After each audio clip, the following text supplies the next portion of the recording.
Hello, my name is Father Joseph, and I am the curate at Christ Episcopal Church in Blacksburg, Virginia. Making this today to give a little bit of a behind the scene looks at how we have set up our online church services. Some folks have been interested to see how it's all come together, how we get our choir and our organ and everything is putting it together to make it as close to normal church as possible, even though we're all still online at the moment. This is not necessarily an instructional video or how to do it.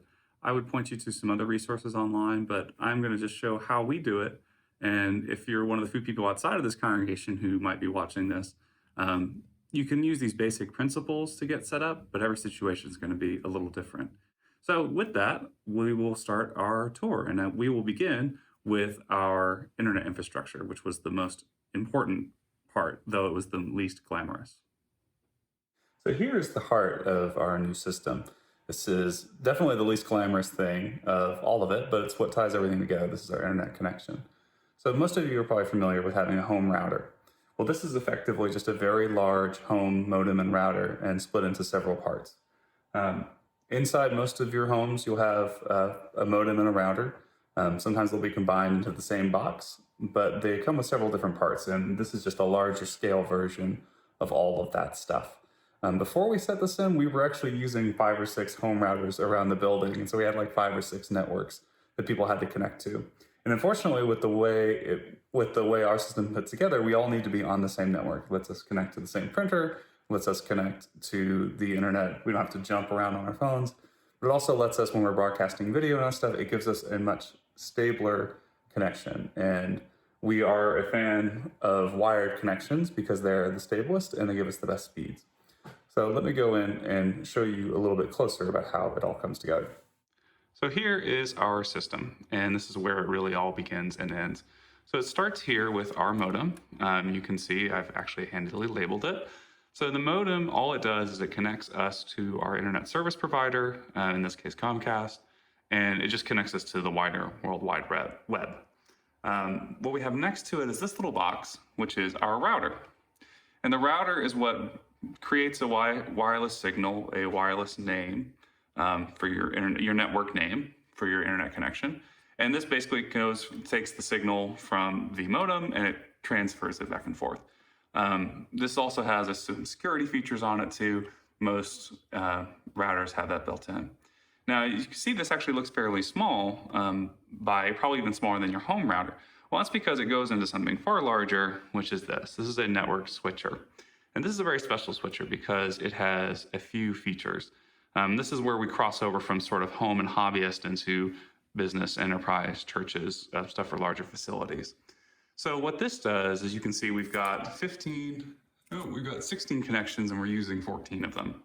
And what this is doing is this is taking data and transferring power as well. That's why we have that little symbol PoE+, which is power over Ethernet. And that is transmitting it all over the church and all over to several devices. This will come in, this is particularly important for our camera, which uses internet as its main power and its main data transfer, or either I should say Ethernet cable. Which, by the way, these little cables, these are just your standard Ethernet cables. We use Cat6, at least for most of it, and Cat5e for those of you who know what that is, but basically it's your standard Ethernet jack. And these are really the unsung hero of this whole system. I've learned this past year that Ethernet can carry power, it can carry data, it can even carry analog audio and even video over it, depending on what kind of adapters you have and how you arrange the wires. So it's a very versatile little bit of copper cabling. And what makes it so special is the different ways it can be wired, but the fact that you can run very long lengths of cable without it degrading signal. And that's what we want because we're sending this throughout the church. The last piece, well, the second to last piece, I should say, is this little guy. And this is basically just a controller. This is letting us access the router and the switcher, and it lets us control what's going on, providing system updates. It gives us status. If the internet goes out, it helps us diagnose why it went out, if it was Comcast's fault or if it was something on our own system. And so you can still think of this system basically as one home router, modem and router, split into very larger parts. The other thing that is important with it is that we have things called access points, which I will put some pictures of those up. And those access points are spread throughout the church, and they are the ones that broadcast the wireless signal everywhere. But the other great thing about them is that they can add more wired signal, which is what we use for our camera things. So with that, we will get into this is the least glamorous, but probably the most important upgrade that we did. And now we're going to go to the fun stuff in the church where we can really see it all coming together. So here we are in church. It's just a wide shot of everything that's going on. You can see way in the back there that there's a camera up above our baptismal font and that there are 8 microphones in play. So I'm going to give you a little bit more of a detailed explanation of each of the components, but this is effectively how we are getting our signal in from being here live in the room to online and broadcast into your homes. So here we are in the back of the church, and this is our camera. It is a PTZ NDI 30X zoom camera. So that's a lot of acronyms, but basically the PTZ stands for pan, tilt, zoom, which means it's a robotic camera that when we tell it to, it will move and look in different places. The NDI is our network protocol in this camera, and what it does is it allows the camera to send both its video signal and its power from this one Ethernet cable, which runs underneath the church. The other great thing about NDI is that we can control the camera using that same cable. So we chose it because it's one cable, as least intrusive into the sacred space as possible. And yes, it's a gray cable that's hanging out now. We are going to cover that up and it will be a much subtler effect. We've hung it upside down because we can actually show it here at the baptismal font where we do our baptisms. And so this will allow us to have a wonderful shot of my increasing bald spot as we do baptisms, but it'll be great to be close and for people to be able to see from any angle in the church. And the zoom does 30 times zoom, which will, even though this back wall where it's at is 75 feet away from the altar, we could zoom in so close it can basically see the nose hairs of the priest. With that, I'm going to go over to the computer to show you how it moves, but right now I'm going to cut to some B-roll where you can see that motion in action and how we are controlling the camera and how an operator can have us look in on, say, the pulpit when a sermon's happening, or a wide shot for the church, and of course the baptismal shot. Hello, up here by the computer. I'll talk a little bit more about how the computer plays into all this, but just to show off how the camera works. As you can see, we've got our feed from the camera here, and I just use this little controller, and you can see how the video moves. We've actually been able to program this where we have a few special shots. So, for example, if I hit number 2 here, and I tell it to go to that, suddenly we have a pulpit shot of a preacher. Or if I go to 3, now we have a lectern shot of someone doing readings. Then we also have 4, which pulls back and we can see the whole congregation, or at least the backs of the heads of everybody. So with this, we have a wonderful video feed, and it's very clear and detailed. And if you're asking, why aren't we seeing this through the actual camera's eyes? The answer is because I'm lazy. And to set up that extra layer of recording on the computer would make this project behind the scenes footage take a lot longer on my end. So you'll have to bear with it for now. And if you want to see what the camera sees, I'd highly recommend coming to one of our church services. You can see it in action there. And so with that, we're going to start talking about some sound. So like many things with this system, our sound looks a lot more complicated than it actually is. As you can see, we've got lots of microphones going on right now. But really, we mainly rely on 2, and it's these pulpit and lectern ones. So let's come up here to the pulpit microphone for a second. So this is a very special kind of microphone. Let's see if I can get that focus right. So this pulpit microphone is what's known as a condenser microphone. And condenser microphones use a very small amount of electricity to get very detailed audio. They're very sensitive, and we have repurposed them, or rather we got very lucky in how they sound, and they are what you basically hear the room. You can hear the echo. It's also how we get our organ sound. The organ is a wonderful instrument. The challenge is, from a sound perspective, is that it is immensely loud, far louder than any human voice, or even many human voices together. And so organs have a habit of being too loud for microphones to handle.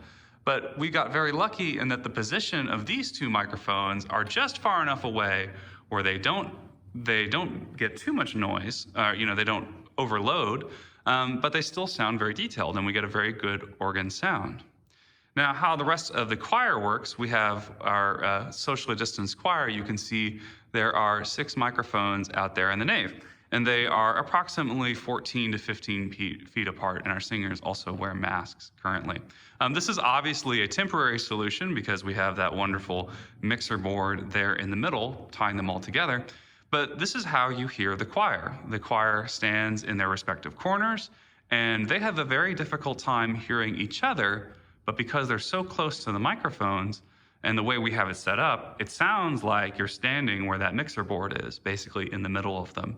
So they have quite good performances in that they can barely hear each other over the organ, and they're still getting a really great sound for us at home. So we have to always be thankful for our musicians in the parish putting it together. This is our mixer board, our first mixer board, I should say, and this is one that I had saved from my days as in a rock band in seminary, actually. I'm glad I didn't sell it because it is handy for this. And actually, I noticed that needs to be adjusted. So what this does is, as you can see, this takes together these 6 microphones and brings them into one place. The outputs here go to our second mixer board, which I'll show you in a moment. So as you can see, we've got a lot of cable runs going. I've been luckily tried to hide them as best as I can along the carpet here. Our choir members are they have to navigate a whole bunch of this cable salad, as we call it. But it all comes together here so that we can hear what it sounds like. And luckily, our choir is very good at performance, and we didn't really have to do any adjustments. A lot of people get intimidated by mixer boards because you can see there's all kinds of knobs and buttons and faders and things like that. But really, most of those are just for correcting if issues occur. And as you can see, a lot of our knobs are pretty straight up because we are performing live. There are different singers on different Sundays, and so we can't really adjust every single time for all of them. But we've been getting a really good result so far. One thing worth noting as to why it sounds the way it does is this little knob right here, the pan knob. So the way we have this organized is there are 6 microphones, and the 2 in the front are straight up, so they sound like they're right in front of you. And you can see our middle microphones sound like they're slightly to the side, and then the ones that are all the way in the back are panned further to the left and right, respectively. This creates an effect that the choir is all in front of you, that you're kind of sitting in the middle of it, and all the choirs come at you at once, just like it would be in real church, even though, as you can see, they are spread far and wide throughout the building. And this is again for safety's sake in these days, and also just for our organization too. So this board is where it really all comes together, at least for the sound. So the first mixer board is just for the choir microphones, and that is designed just to keep those together. This is where everything comes together. The outputs from that first mixer board we look at are here, going in, and we have their level set, so it sounds nice. And this is the board that we've had in this church, I'm told, for around 15 or 20 years. The wonderful thing about audio is that a lot of the standards that have been made in the last 50 or so years haven't changed a whole heck of a lot. And we were able to repurpose this stuff without having to add a whole bunch of new microphones or new mixers, and it saved us a lot of money. And it's always good to recycle and to use what you have rather than just tossing everything out and trying to build from scratch, unless you really have a good reason to build from scratch. So we were glad that we could use our current mixer board as part of this project. Now, the way we've been able to pull this off is this mixer board is special because it has 2 outputs, and I will zoom in a little bit on that. So we have our main output, and we have a monitor 1 and monitor 2. Now, you might have seen in some of the panning shots I did that there's actually a speaker up near the ceiling of the church, and that's what the system was originally intended for, and that's what's called sound reinforcement, which means that people who have difficulty hearing, they get a little bit of boost to Scott and my voice when we're saying prayers, and the pulpit and lectern microphones broadcast out so people can hear it easily in church. So the main is basically staying the same, or rather I pulled it down a little bit so we don't get feedback. A rule of audio is you should never, if you can avoid it, put a microphone in front of the speaker. Well, I am a sinner and I have done just that. But since we are recording rather than trying to broadcast to people here in the building, that way we don't have to worry about the feedback problem. And of course, that microphone situation is temporary. So once we get back to normal church, we will take away those microphones and have it set up as it always has been. Where it gets really interesting is where we have this, what's called a monitor output. So the monitor output has the same, it listens to everything that the board has going into it, but we can tell it through some of these knobs here how much of that signal we're going to send. And that monitor output goes through that red and white cable, these right here, and they go all the way around under the floor a little bit, past this desk, and they go into this little box. So this little box is an audio interface. Musicians might be familiar with these. These are how people can plug in their instruments into computers and microphones into computers to make recordings. And basically all this little box does is it translates the analog signal from the mixer board and turns it into a digital signal for the computer to be able to record, listen to. And this one has the capability of turning that back into an analog signal. So musicians like to use this to play with virtual instruments and all kinds of cool effects. We don't have to go quite that extreme. That's a little bit beyond our needs here. But this is what brings it into the computer, and this is how we get our audio. So with that, I'm going to pan out a little bit and show you how this all comes together in the computer. The space we're in, we repurposed part of the organ niche. So this is where our wonderful organ and our wonderful organist sits on Sundays playing for us. We were lucky that we had just enough room to fit this little desk here. We chose this spot because it's right next to the soundboard, and with the intent of one day having an operator or a volunteer sitting here to change camera angles and adjust things. And so to make this was a way for them to still be in church, still participate in the church service, but also help spread that ministry and share our services with the folks at home or abroad for however they want to participate. So coming in a little close, I pulled it out just so you can see. We got a desktop computer, and this is an HP computer. It has a few extra features that we don't need. The main thing that we had to get is one with a dedicated graphics card. And the graphics card is right here. It's this very large card there. So basically what this is doing is this is usually used for PC gaming.